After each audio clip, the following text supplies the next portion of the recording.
ബിജു രാധാകൃഷ്ണന്റെ തട്ടിപ്പ് സംഘത്തിന് അഭിഭാഷക മാത്രമല്ല, വിരമിച്ചൊരു പോലീസുകാരനുമുണ്ട്.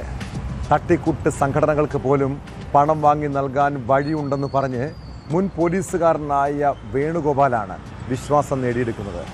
10 ലക്ഷം മുതൽ കോടികൾ വരെ ബിജുവിന് കമ്മീഷനായി നൽകിയവർ നിരവധിയാണ്. CSR ഫണ്ട് നേടാനായി തമിഴ്നാട്ടിൽ നിന്ന് സന്നദ്ധ സംഘടനാ ഭാരവാഹികൾ എത്തുന്ന ദൃശ്യങ്ങൾ ന്യൂസ് 18 ലഭിച്ചു. കേരളത്തിൽ നിന്നുള്ള ട്രസ്റ്റ് ഭാരവാഹികളാണെന്ന് പരിചയപ്പെടുത്തിയ ഞങ്ങൾക്ക് ദിവസങ്ങളുടെ പരിശ്രമത്തിനൊടുവിലാണ് ബിജുവിനെ കാണാൻ കഴിഞ്ഞത്. ന്യൂസ് 18 അന്വേഷണം തുടരുന്നു. നേരിട്ട് അനായാസമായി ബിജുവിനെ കാണാമെന്ന് ആരും കരുതണ്ട. അതിന് കൃത്യമായ കടമ്പകളുണ്ട്. മനോഹരമായി സംസാരിക്കുന്ന ജീവനക്കാർ, കോർപ്പറേറ്റ് ഓഫീസുകളെ വെല്ലുന്ന അന്തരീക്ഷം. ഫണ്ടിനായി എത്തുന്ന ഇര വലയിൽ വീണുവെന്ന് ഉറപ്പായാൽ മാത്രമേ ബിജുവിനടുത്തേക്ക് പ്രവേശനമുള്ളൂ.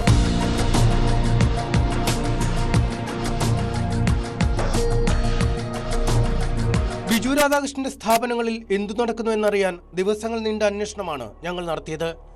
3 സന്നദ്ധ സംഘടനകൾക്ക് CSR ഫണ്ട് തേടി ഇടനിലക്കാരായി ഞങ്ങൾ മെറിഡിയൻ എന്ന കാക്കനാട്ട സ്ഥാപനത്തിൽ എത്തി. ഓഫീസിന്റെ സ്വീകരണ മുറിയിൽ തമിഴ്നാട്ടിൽ നിന്നുള്ള ഏതാനും സന്നദ്ധ സംഘടനാ ഭാരവാഹികൾ ഇരിക്കുന്നു. കയ്യിലെ തുണിസഞ്ചികൾക്കുള്ളിൽ നോട്ടുകെട്ടുകൾ. അല്പസമയത്തെ കാത്തിരിപ്പിന് ശേഷം തമിഴ്നാട് സ്വദേശികൾക്ക് ബിജു രാധാകൃഷ്ണന്റെ മുറിയിലേക്ക് വിളിയെത്തി.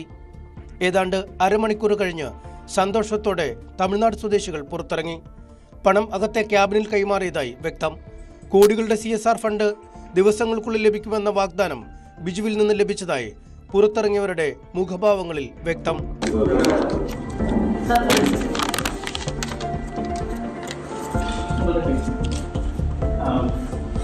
പിന്നാലെയാണ് കോൺഫറൻസ് ഹാളിലേക്ക് ഞങ്ങൾക്ക് വിളിയെത്തിയത്. ആലപ്പുഴ സൈബർ സെല്ലിൽ നിന്നും വിരമിച്ച പോലീസുകാരൻ എന്ന് പരിചയപ്പെടുത്തിയ വേണുഗോപാൽ എന്നയാൾ ഞങ്ങൾക്ക് മുന്നിലെത്തി.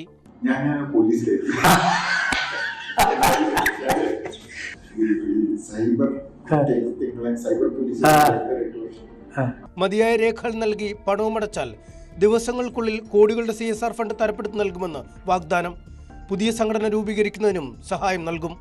തട്ടിക്കൂട്ട് സംഘടനകൾക്കും പണം വാങ്ങി നൽകാൻ വഴിയുണ്ടെന്ന് വേണുഗോപാലിന്റെ പ്രലോഭനം. ലോകം മൊത്തം ഇന്ത്യക്കകത്തും എൻ്റെ ഈ ആരുമായിട്ടും വേണ്ട ബന്ധങ്ങളൊന്നുമില്ല. ഞാൻ സ്വന്തം ചെറിയ ബിസിനസ് നടത്തുന്നു. ആ ബിസിനസ്സിനകത്തുനിന്ന് മറ്റ് ഇതിനെക്കുറിച്ചൊന്നും ലാഭം കൊണ്ടുപോയിട്ടൊന്നുള്ളതല്ല. പക്ഷേ ചാരിറ്റി ആക്ടിവിറ്റിക്ക് ഒരു 1 ലക്ഷം രൂപ എല്ലാ വർഷം കൊടുക്കാൻ ഞാൻ തയ്യാറാണ്. 1 ലക്ഷം രൂപ കൊടുക്കാൻ ഞാൻ തയ്യാറാണ്. പക്ഷെ അത് ഗെയിമിനായിട്ടുള്ള ആൾക്കാർക്ക് ഞാൻ കൊടുക്കുന്നു. ഇങ്ങനെ 15 ലക്ഷത്തിലധികം ഡോണേഴ്സ് ഉള്ള ഒരു കൺസോർഷ്യം. അടുത്തതായാണ് ബിജുവിന്റെ മാനേജർ ബെർലിന്റെ വരവ്. വേണുഗോപാൽ കാര്യങ്ങൾ വിശദീകരിച്ചതിനാൽ സാമ്പത്തിക വശങ്ങളിലാണ് മാനേജറുടെ ഊന്നൽ. ഏത് കാര്യത്തിനും മുൻകൂർ പണം നൽകണം.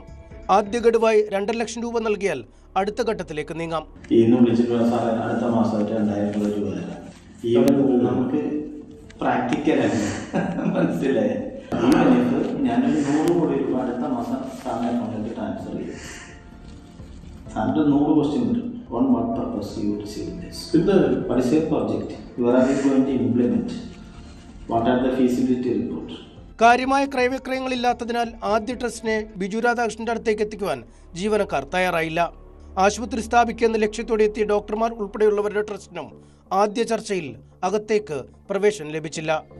ഇപ്പം നിങ്ങൾക്ക് ഉദാഹരണത്തിന് നിങ്ങളിപ്പോൾ വന്നിട്ട് എന്നോട് പറയുകയാണ്, സാർ എനിക്കിപ്പോൾ ഞങ്ങളൊരു പാരന്റ് കമ്പനി ദുബായിലുണ്ട്, ഞങ്ങൾക്ക് ഒരു 10 കോടി രൂപ അല്ലെങ്കിൽ 100 കോടി രൂപ തരാൻ തയ്യാറാണ്. എനിക്കൊരു ട്രസ്റ്റ് ഇപ്പം പ്രിപ്പയർ ചെയ്യുന്നാൽ 1 മാസത്തിനുള്ളിൽ ഈ ഫണ്ട് എങ്ങനെ കൊണ്ടുവരാൻ പറ്റും? ഞാൻ കൊണ്ടുവരാം. വേണ്ട ഇല്ലാതെ കൊണ്ടുവന്നരാം.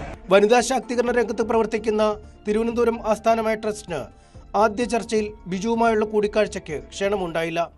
എന്നാൽ കഴിഞ്ഞ 3 വർഷത്തിനുള്ളിൽ 36 കോടി രൂപയുടെ സഹായം ലഭിച്ചെന്ന് അറിയിച്ചതോടെ അടുത്ത ദിവസം എത്താൻ നിർദ്ദേശം.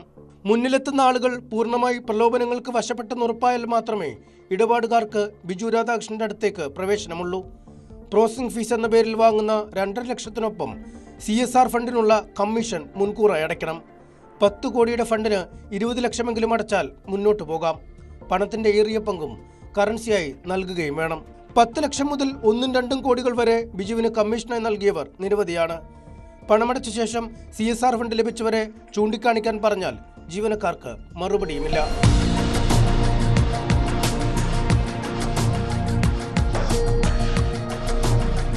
സോളാർ തട്ടിപ്പ് കേസിലെ ഇരകൾക്ക് നീതി ലഭിക്കാത്ത നാട്ടിലാണ് അതേ കേസിലെ പ്രതി പുതിയ രൂപത്തിൽ വീണ്ടും കൊള്ള നടത്തുന്നത്.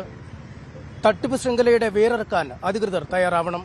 കൊച്ചിയിൽ നിന്നും MS അനീഷ് കുമാർ, ന്യൂസ് 18. കൂടുതൽ വാർത്തകൾക്ക് news 18 Keralam YouTube channel subscribe ചെയ്യുക.